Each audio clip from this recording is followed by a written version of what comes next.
Hello everyone, आज के इस वीडियो में हम बात करेंगे Jammu and Kashmir police constable से जुड़े आप सभी के जितने भी डाउट्स हैं उन सभी डाउट्स को इस वीडियो में कवर करेंगे। तो वीडियो के साथ अंत तक बने रहना। सबसे पहले तो बात करेंगे जो मेन डिटेल्स है। अभी आप सभी जानते ही होंगे कि आपके Jammu and Kashmir police constable के फिजिकल शुरू होने जा रहे हैं। काफ़ी टाइम कम बचा है, एक तरह से कह सकते हो कि श्रीनगर के जो एस्पिरेंट्स हैं उनके पास तो काफ़ी कम टाइम अभी बचा है। लगभग बात करें तो 10 या 15 दिनों का ही उनके पास टाइम है। और साथ ही साथ बात करें जो जम्मू के एस्पिरेंट्स हैं उनके लिए थोड़ा सा टाइम पड़ा हुआ है, लगभग 30 से 40 दिन उनके पास पड़े हुए हैं, क्योंकि उनके 15 सितंबर से शुरू होंगे। तो चलिए वीडियो को शुरू करते हैं। सबसे पहले तो ग्राउंड के बारे में बात करेंगे, सेंटर के बारे में बात करेंगे, डॉक्यूमेंट्स के बारे में, और साथ ही साथ कांस्टेबल पीईटी पीएसटी में क्या क्या इंपॉर्टेंट है उसके बारे में भी बात करेंगे। इससे पहला जो मैं वीडियो है वो बना चुका हूँ, उसमें मैंने आपको बताया है कि किस तरह आप सेंटर चेंज करवा सकते हो, और लास्ट डेट जो आपकी रहेगी वो 5 अगस्त यहाँ पे रह सकती है। तो इसलिए आप वो वीडियो भी देख लेना अगर आप जो है यहाँ पे उस चीज़ को, सेंटर को चेंज करवाना चाहते हो जम्मू या श्रीनगर। तो जिनको चेंज करवाना है सिर्फ उन्हीं को वो फॉर्म फिल करना है। अदरवाइज जो यहाँ पे, चलिए मैं आपको बता ही देता हूँ। तो दोस्तों, आपका फिजिकल टेस्ट कहाँ पे आएगा, जम्मू में आएगा या कश्मीर में आएगा, वो डिपेंड करेगा आपके डोमिसाइल, जो आपका डोमिसाइल बना हुआ है उसके बेसिस पे, या फिर आपने जो एड्रेस दिया था, एड्रेस आपने दिया था जो भी फॉर्म फिल करते टाइम कांस्टेबल का, उसके अकॉर्डिंगली जो आपको यहाँ पे जो सेंटर है वो अलॉट होते हैं। अगर आप जम्मू के कोई भी 10 डिस्ट्रिक्ट से बिलोंग करोगे तो आपको जम्मू में सेंटर आएगा। अगर आप कश्मीर के किसी भी 10 डिस्ट्रिक्ट में बिलोंग करते हो तो आपका कश्मीर जो है डिवीज़न, आपका वहाँ पे फिजिकल टेस्ट देखने को मिलेगा। यानी कि जम्मू के जितने भी 10 डिस्ट्रिक्ट हैं, अगर आप उन्हीं 10 डिस्ट्रिक्ट से बिलोंग करते हो तो आपका मैक्सिमम चांस है आपका जम्मू डिवीज़न में आएगा। और अगर आप कश्मीर में यहाँ पे, अगर आप यहाँ पे जिनकी भी 10 डिस्ट्रिक्ट है कश्मीर डिवीज़न वाली, तो उनका मैक्सिमम चांस है कि कश्मीर डिवीज़न में आएगा।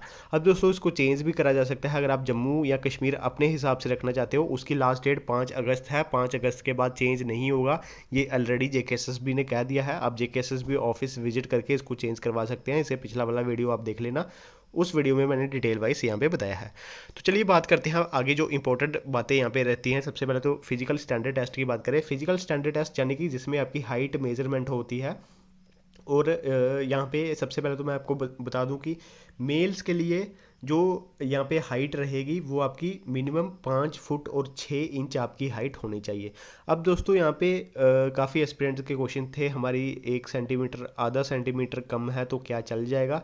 तो सबसे पहले तो मैं यहाँ पे बात करूँ, आपकी जो हाइट चेक की जाती है वो आपके विदाउट शूज़ जो है आपको हाइट चेक करी जाती है।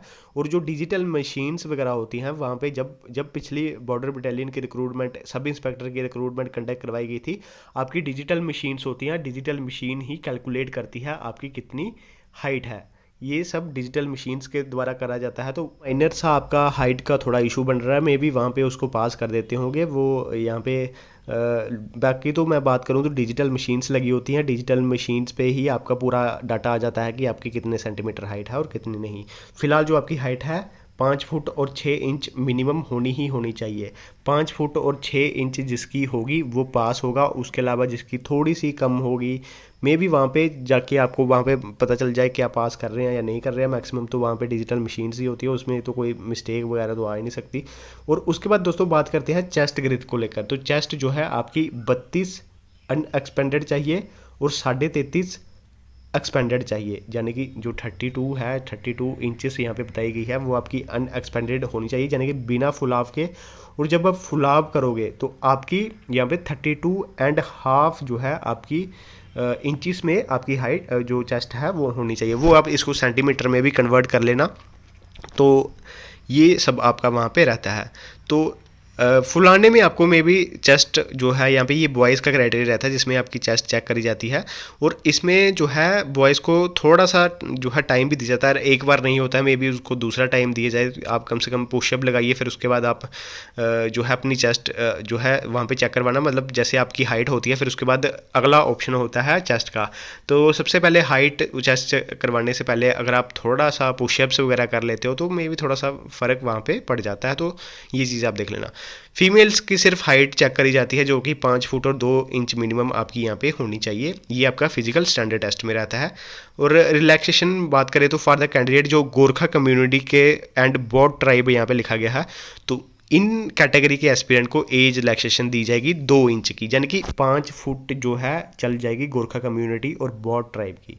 तो यहाँ पे आप मेंशन है, ये आप देख लेना।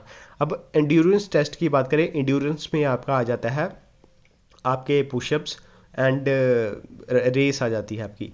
मेल्स के लिए बता दूं कि लॉन्ग रेस 1600 मीटर रहेगी 6.5 मिनट में, ये सबको पता होगा, वैसे इसको बताने की ज़रूरत नहीं है।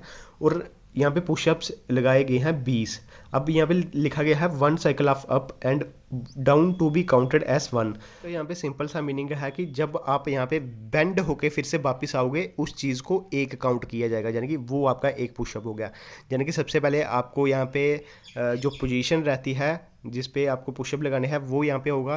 फिर आपको जब बेंड करवाएंगे आप वो बोलेंगे कि बेंड, फिर आप डाउन बोलेंगे, मतलब अप डाउन होगा।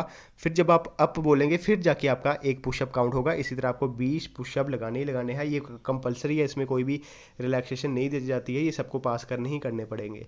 और पुशअप लगाने से पहले मैं आपको बता दूं कि अच्छे से आप जो है थोड़ा सा बूस्ट हो लीजिएगा, कुछ पानी वगैरह साथ में रखना, क्योंकि वो चीज़ मैटर करती है, क्योंकि आपने रनिंग वगैरह की होगी तो थोड़ा बहुत आपको वहाँ पे चाहिए होगा बूस्ट करने के लिए। फिर फीमेल कैंडिडेट की बात की जाए तो यहाँ पे लॉन्ग रेस इनकी तो 1 किलोमीटर रहती है 6 मिनट और 30 सेकंड्स में, ये भी आप देख लेना। और इनका एक शॉर्ट पुट होता है। अब शॉर्ट पुट क्या होता है, एक तरह का 4 kg का एक बॉल होगा, शॉर्ट पुट ही उसको कहते हैं, एक तरह का पत्थर टाइप का एक होगा जो बॉल, उसको आपको थ्रो करना है। अब थ्रो कितना करना है, 14.5 फीट जो है आपको उसको पार करना होगा। अब इस चीज़ की आप प्रैक्टिस कर लेना, क्योंकि लड़कियों के लिए ये इम्पोर्टेंट है, क्योंकि इसमें आपको सिर्फ 3 अटैम्प्ट दिए जाएंगे। यानी कि पहले अटैम्प्ट में अगर आप फेल होते हो फिर आपको सेकंड अटैम्प्ट उसी टाइम दिया जाएगा। जब आप सेकंड अटैम्प्ट करोगे फिर भी आपका नहीं होगा, थर्ड अटैम्प्ट दिया जाएगा। अगर थर्ड में नहीं होगा फिर आपको यहाँ पे फेल कर दिया जाएगा, फिर और अटैम्प्ट आप नहीं कर सकते। इस चीज़ को आप जो है दोस्तों प्रैक्टिस कर लेना। जितनी भी फीमेल्स हैं आप जो है यहाँ पे वेट उठा सकती हैं, जिस भी आपको हाथ से फेंकना है उस चीज़ का थोड़ा सा ट्रेनिंग रखिए, यानी कि उस हाथ को थोड़ा ट्रेन करने की कोशिश करिए। क्योंकि अगर आप यहाँ पे 4 kg आप कोशिश कीजिए कि 5 kg वाला आप उठाइए, जितना ज़्यादा आप उठाएंगे वहाँ पे आपको इतना फ़ायदा होगा। यानी कि जितना आप यहाँ पे बारी उठाते हो वहाँ पे जाके अगर आप 4 kg का उठाओगे तो वो आप इजीली इसको पास कर लोगे। तो आई होप आप सभी को ये चीज़ पता चल चुकी है। बाकी ये जिनकी अप टू 30 ईयर्स एज है उनके लिए अलग अलग क्राइटेरिया है, ये आप यहाँ से वीडियो को पॉज करके यहाँ पे देख लेना।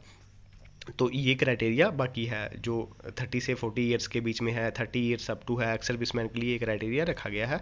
तो ये चीज़ आप यहाँ पे देख लेना। तो श्रीनगर के जो एस्पिरेंट है, ग्राउंड की बात करें, ये आप पूरा ग्राउंड देख पा रहे होंगे। ग्राउंड यहाँ पे थोड़ा सा जूम करके मैं दिखा देता हूँ। ये बख्शी स्टेडियम का ग्राउंड है, कुछ इस तरह का आपका ग्राउंड रहेगा। नॉर्मल जो ग्राउंड रहते हैं उसी तरह रहेगा। ग्राउंड पे ज़्यादा इतना ध्यान मत दीजिए, क्योंकि जो यहाँ पे बात करें तो ग्राउंड अच्छे से आपका तैयार किया जाता है। वहाँ पे आपके मैट वगैरह लगाए जाते हैं और जो भी उनके द्वारा होता है वाचिस वगैरह वो सब लगाई जाती है। तो ग्राउंड जिसने यहाँ पे किसी भी ग्राउंड में अगर अच्छे से मेहनत की होगी तो वो किसी भी ग्राउंड में पास हो जाएगा। तो ये चीज़ आप यहाँ पे देख लेना। अब बख्शी स्टेडियम के साथ साथ जम्मू वालों के काफ़ी क्वेश्चन आ रहे थे कि जम्मू वालों का फिजिकल कहाँ पे होगा। तो दोस्तों मैं आपको एक चीज़ बता दूँ, जम्मू वालों का अभी थोड़ा सा यहाँ पे कह सकते हो कि वहाँ पे टेंटेटिव लिखा गया है। 2-3 मेंशन थे, एक मैं आपको बता ही देता हूँ। सबसे पहला तो गुलशन ग्राउंड मेंशन है, और गुलशन ग्राउंड के साथ साथ यहाँ पे एमए स्टेडियम जो है वो भी मेंशन है। अब यहाँ पे चलिए मैं बता ही देता हूँ, क्योंकि आप काफ़ी टाइम से पूछ रहे थे कि मैं यहाँ पे इसका क्यों नहीं बताया मैंने। तो गुलशन ग्राउंड और एमए स्टेडियम जो है फाइनली यहाँ पे मेंशन है, और गुलशन ग्राउंड के साथ साथ एसडीआरएफ वाला भी है, वो भी इसमें ही कंक्लूड करा गया है। अब मे बी बॉयज़ की और गर्ल्स की यहाँ पे अलग करी जा सकती है। अब बॉयज़ और गर्ल्स की अलग कहाँ पे करी जा सकती है, मैं बात करूँ तो अगर बॉयज़ की बात करूँ, अगर शिफ्ट होता है तो उसको एमए स्टेडियम या फिर एसडीआरएफ ग्राउंड में किया जा सकता है। एसडीआरएफ वैसे लग नहीं रहा है इस बार, लेकिन एमए स्टेडियम ज़्यादा चांसेस बन रहे हैं। बाकी गर्ल्स की जो है गुलशन ग्राउंड में ही हो सकती है। अब दोस्तों यहाँ पे बात करें, ये चीज़ें अभी फिक्स नहीं है, इसलिए मैं जम्मू वालों को पहले बता दूँ। वहाँ पे 3 जो है टेंटेटिव लिखे गए थे। अब डॉक्यूमेंट मैं आपको नहीं बता सकता क्योंकि कुछ रीजंस वगैरह रहते हैं। तो चलिए जिसको भी वो डॉक्यूमेंट देखना होगा, चलिए मैं फिर से टेलीग्राम में उसको अनहाइड करके पोस्ट कर दूंगा। बाकी बख्शी स्टेडियम वालों को तो यहाँ पे कोई इशू नहीं होना चाहिए, क्योंकि उनका तो यहाँ पे परफेक्ट है। अभी जम्मू वालों के लिए थोड़ा सा वेट कर लीजिए, उसका भी मैं आपको बता दूंगा जब कोई कंफर्मेशन वहाँ से मिलती है कि कहाँ से कहाँ होगा। तो फिलहाल तो ये आपका ग्राउंड रहेगा। ये ग्राउंड की वीडियो भी आप देख पा रहे होंगे, काफ़ी अच्छा ग्राउंड है और इन्वायरमेंट भी काफ़ी अच्छा जो है आपको देखने को मिल जाएगा। तो आप तभी रनिंग कीजिएगा जब आप कैपेबल हो। मतलब अगर आप फर्स्ट जाके फर्स्ट ग्रुप में जाते हो या सेकंड ग्रुप में जाते हो, मतलब जब आप रनिंग करते हो, जिस टाइम आपको लगता है कि हमें रनिंग करनी चाहिए, जैसे अगर आप सुबह अगर ये आपकी एंट्री 6 बजे होती है, तो एक तरह से अंदाज़ा लगाइए कि आपकी जो रनिंग है 1.5 घंटे का टाइम तो लग ही जाएगा। 1 घंटा या 1.5 घंटे के बाद आपकी रनिंग, अगर 6 बजे एंट्री करोगे तो 7:30 बजे आपकी रनिंग होगी, अगर 7 बजे एंट्री करोगे तो 8:30 बजे होगी। फिर उस हिसाब से आप एडजस्ट कर लेना। बाकी दोस्तों आप अपनी एंडोरेंस पे ध्यान दीजिए, जो आपकी एंडोरेंस है, क्योंकि वहाँ पे आप सभी को पता ही है डॉक्यूमेंट आपको सबसे एडमिट कार्ड और आधार कार्ड एक आइडेंटिटी प्रूफ लेके ही जाना है, और कोई भी डॉक्यूमेंट्स आपको वहाँ पे लेने नहीं है। और अगर कोई डॉक्यूमेंट चाहिए भी होगा तो जब एडमिट कार्ड का ऑप्शन आएगा तो वहाँ पे आपको मेंशन होगा, उसका कोई इशू नहीं है, मैं वीडियो बना दूंगा। दोस्तों एंडोरेंस पे इसलिए आपको ध्यान देना है क्योंकि यहाँ पे आप सभी को पता ही है कि जब आप वहाँ पे जाओगे, ग्राउंड में जाओगे, सबसे पहले आपको काफ़ी टाइम बिठाया भी जाएगा, वेरिफिकेशन की जाएगी। तो उस केस में जो एस्पिरेंट बैठे रहते हैं उनको पता ही है कि कितने टांगों वगैरह में कितनी दर्द वगैरह होने लगती है, या फिर एक तरह से वो सुन्न से हो जाते हैं। तो इसलिए मैं आपको बता दूं कि अपने एक्सरसाइज पे ज़्यादा ध्यान दीजिए as compare to running. Running पे तो ध्यान देना ही देना है, सबसे ज़्यादा ध्यान आपको एक्सरसाइज पे देना है और अपनी मेंटल और फिजिकल स्ट्रेंथ पे, ये इन दोनों पे ज़्यादा ध्यान देना है। बाकी दोस्तों जितने भी अपडेट होंगे बाकी आपको मिल जाएंगे कमेंट बॉक्स में। अगर आपकी कोई क्वेश्चन है, कोई क्यूरी है, वो आप बता सकते हैं। बाकी कट ऑफ को लेकर मैं ऑलरेडी वीडियोस बना चुका हूँ, प्रीवियस वीडियो आप देख सकते हैं हमारे चैनल को विजिट करके। धन्यवाद दोस्तों, ये था हमारा आज का वीडियो।